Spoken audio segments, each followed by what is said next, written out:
Hi, I'm Sue Borison from Your Teen Media, and I'm here with Stephanie Silverman, my business partner. And Wow. we are as excited as we ever get to be talking to Lian Dolan from the Satellite Sisters. Yay, Lian. We did, Hi. we did get to do a podcast with her, and actually Right. we're going to be a guest on your show. Yes. We Yes. Coming are. up. I mean, But this is our first face-to-face, virtual face-to-face. So Lian is a writer and a podcaster. She's the creator and host of Satellite Sisters, and her next novel, The Sweeney Sisters, will be published on April 28th. I really encourage you to get the book. I couldn't put it down. It was thank you. it was such a treat over the weekend. And pre-order it on Amazon because, as you all know, she is releasing a book in the middle of all of us being stuck at home. So pre-order it and you'll get it when it comes out, and you'll be so happy to have something to look forward to. It's really a fun read. It's great. Thank you. The reason for this call is that Lian's been a work-at-home person for her whole career. 20 years. Yeah. 20 years. And so she has gotten used to a dog barking when she's in a meeting, and many of us have not understood what that looked like. Now, Stephanie and I also work from home. So we also know what it's like to pause in a meeting to take a dog or answer the phone or do all of these things, but we don't have the experience that you do. So are you hearing things falling in my background? Yes. Yeah. Okay, so life during COVID. So what we wanted to talk about today is what have you learned over the 20 years of working from home that can help us today kind of maybe avert some of the things that you've had to pivot from in the past. So are your teenagers out of the house now, or you have They're gone. I'm an empty nester now, but I had my whole career with kids, little and big, and even a gap year, and a college age kid living in the house. I've worked in and around and on top of their schedules and their lives and stuff like that. So Okay, so tell us how you navigated that whole experience when you had teenagers living in the house. Sure. I mean, the key is by the time my kids were teenagers, they were used to me working in the house because they had started young. I had helped then, so to keep them physically separated from me during the day, that's a key. But by the time they were teenagers, they were really used to it. So, but it doesn't mean that it was a perfect arrangement. Did they still yell up the stairs every single time they wanted me, not having any idea, like, was I on a conference call or not? Yes, 10 times a week, no matter how many times I told them. So if you're hoping that goes away, that you can miraculously train them not to open the front door, slam it, and yell, "Mom," that's not going to happen. They're going to do that their whole lives. So, but I think there are a couple of things you can do to actually make it more reasonable. First of all, I would just say you may enjoy working at home. It does take some practice, but once you figure it out, it's really efficient because you're not commuting.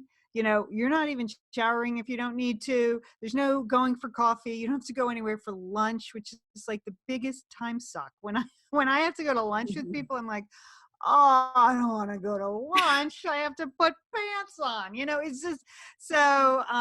So you might find that you're super efficient at home because all of those, time users don't happen. You can actually just work. So that's a good thing.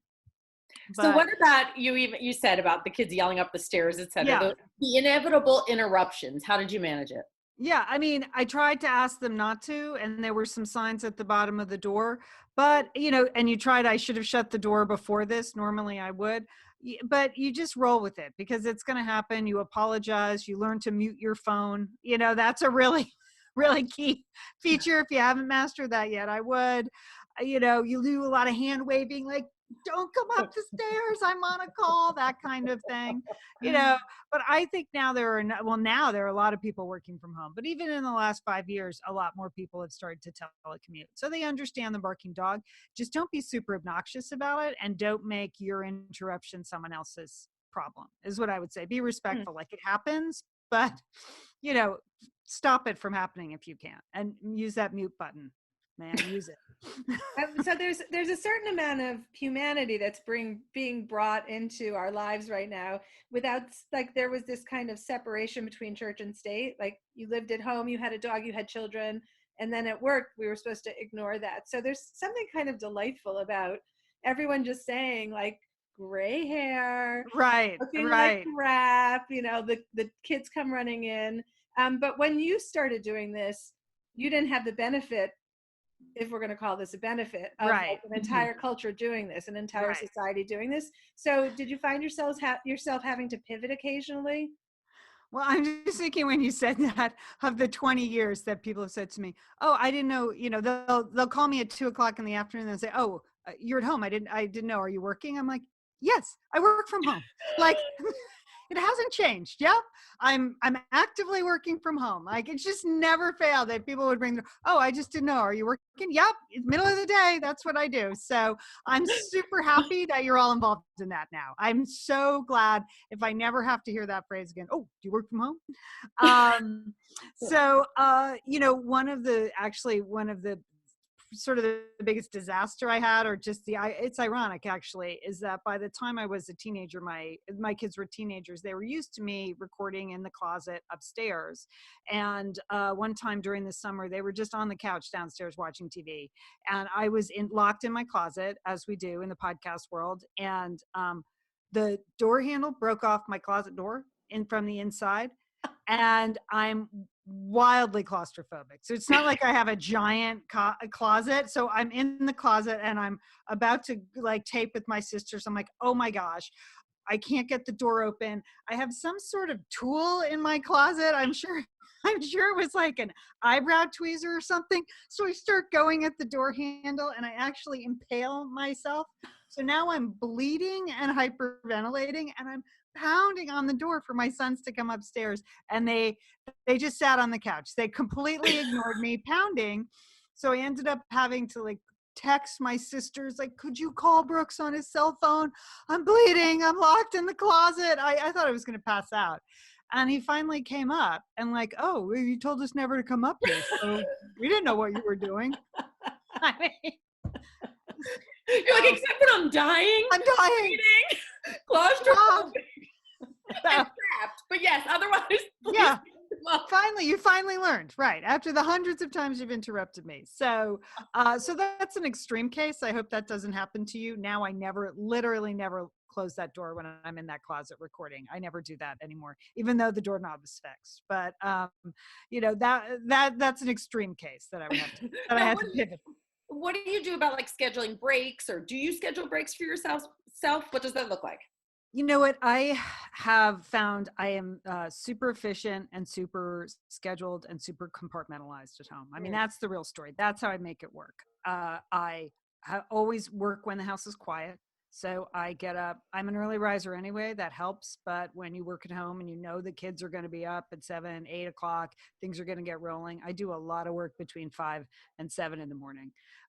If it's the summertime, it was 5 and 8. I would just make a cup of coffee, sit down, start working, start writing, whatever it is I needed to do. And then I would, take a really intentional break. Like, okay, now it's drop off the kids' time. We're not doing that now, but now it's walk the dog time from 8:30 to 9:30. But then, at 9:45, I'm back down in my seat. So working. So I mean, I feel like I can wrap stuff up usually around 3 in the afternoon because I start about 5 a.m. and I do take breaks. What I've learned though is that the break can become like you never get back to work all day. That's not good. So I used to think, oh, I can go to a noon yoga class or a noon deep water workout class. And then what I would do is I'd leave the house and I just never come back and go to work. And that you can't do that. Like, so you can't break forever. You just have to be really compartmentalized and stick to that schedule. Some stuff you just can't do for efficiency. Schedule your breaks, make sure they're not too long. And then I've always used compartmentalizing as sort of part of my schedule building because I do a bunch of different things. I produce a podcast, but I also freelance, write and produce other stuff, freelance. And then I write fiction, which is a very different mindset. You really need a lot of quiet and focus for doing that, or for column writing, it's the same thing. So I don't try to do them all in the same hour. I don't even try to do them all in the same day. I have the kind of work life where I can say Monday and Tuesday is podcast production. If I'm working on a book, fiction, that's Wednesday, Thursday, Friday. In the case of the Sweeney Sisters, when I was on a very tight deadline, so I wrote Wednesday through Sunday, every single day for 5 hours. And then I go back to podcast production. And that works for me, or I'm going to spend the morning answering emails and the afternoon creating the presentation I need to present. Like that kind of compartmentalizing works well for me. How can we offer to our listeners who have never worked from home before, Yeah. what they're missing? And, if you're not electing to work from home and you're Right. thrust into this very I complicated know. situation, It's hard. It takes a while. I what are mean, the tips? yeah. What are the tips? The tips are like, don't do the chores during work hours. Like you just have to walk away from the dirty dishes. You have to walk away from the laundry. Like your work hours are your work hours wherever you're doing them. So you should do that. With your kids, do not attempt to referee your children. Like if you're working, and they're in the back room and they're fighting over whatever idiotic thing they're fighting over, whatever tiny infraction has them all worked up that day. If they're old enough, just let them work it out. Because if you're all home and you're trying to referee every single interaction they have, you're not going to be able to focus. And the third big tip I probably should have started with it, is just physically move your office as far away from where everybody else is as possible. I mean, I know Marie Kondo wants us to create a beautiful workspace and have natural light and everything. I'm so glad she exists. But I mean, for 15 years, I worked in a tiny, crappy, dark corner of my bedroom. And that's where I wrote 4 books and produced hundreds of podcasts and magazine columns and things like that. And not because it was soothing or scenic or, it was because it was as far away from the kids as I could get in the house.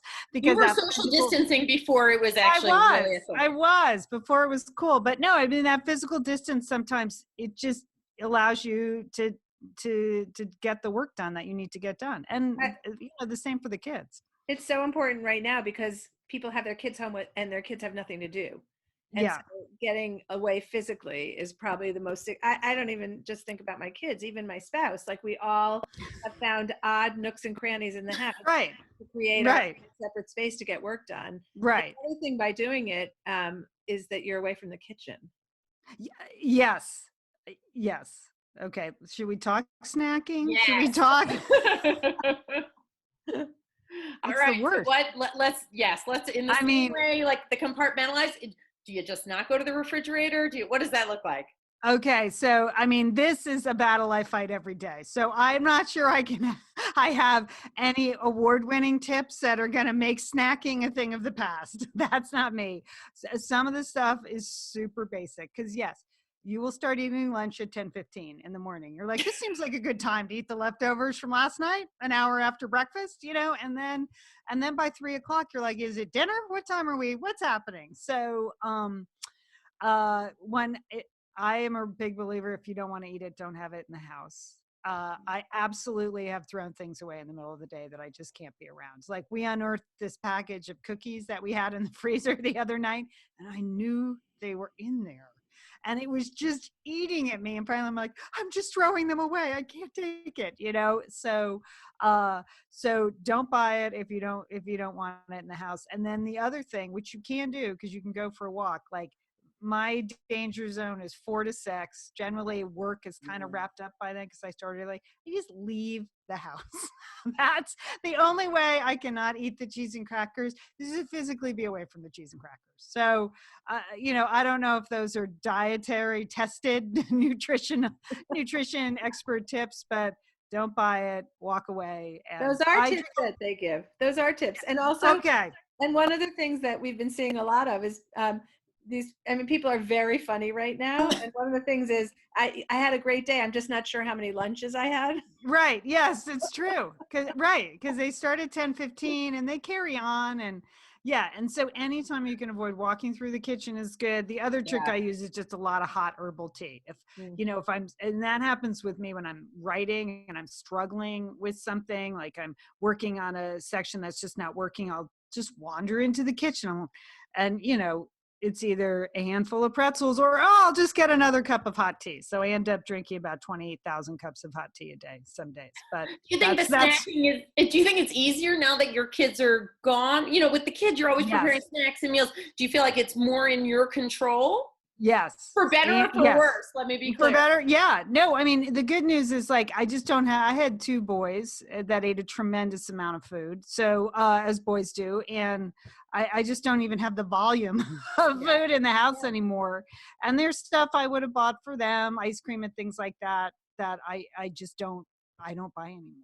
Like my husband and I have agreed during this whole thing. He said, don't buy any sweets. Don't buy any of that stuff. So, but it's much easier without kids. It's 100. It's just so, 5-6 years, you'll be good.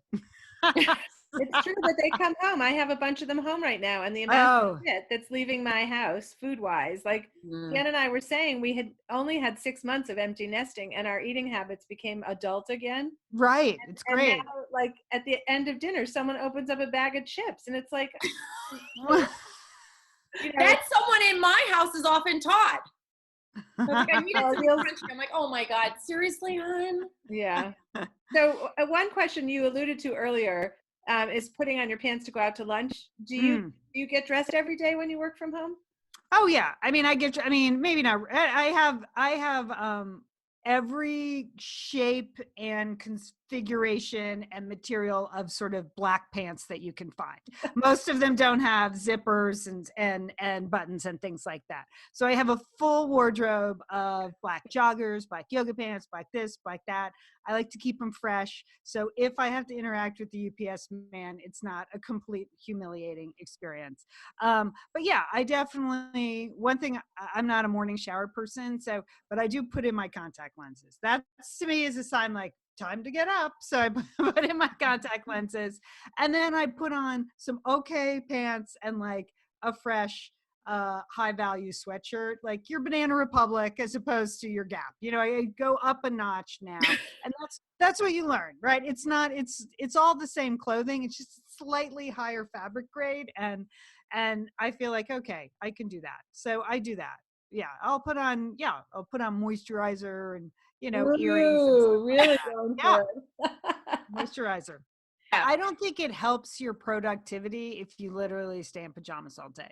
But I understand if you've been getting dressed to go to work your whole career and you're excited now, you can stay home in pajamas. So that's great. If you may get over that, you may decide you want to upgrade to, again, the nicer hoodie and the nicer black joggers. So it's essentially pajamas, just slightly better. But yeah. But I don't make my bed. You do or you don't? No, I'm not that person. No. Okay, so I'm going to repeat the introduction just in case you couldn't hear it all because of the dogs barking. Oh, okay. So Lian Dolan is the creator and host of Satellite Sisters, which both Stephanie and I completely enjoy. And it is like soothing voices now with all this chaos. Like, I don't really want to listen to the same things I used to listen to. And your voices they're calming. So thank you. Check out Satellite Sisters. And also, Lian Dolan's next novel, The Sweeney Sisters, is going to be published April 28th, and we are all likely going to still be in our homes then. So pre-order it on Amazon and look forward to getting it. It's such a delightful read. Thanks. And thank you so much for being here with us. Oh, this was fun.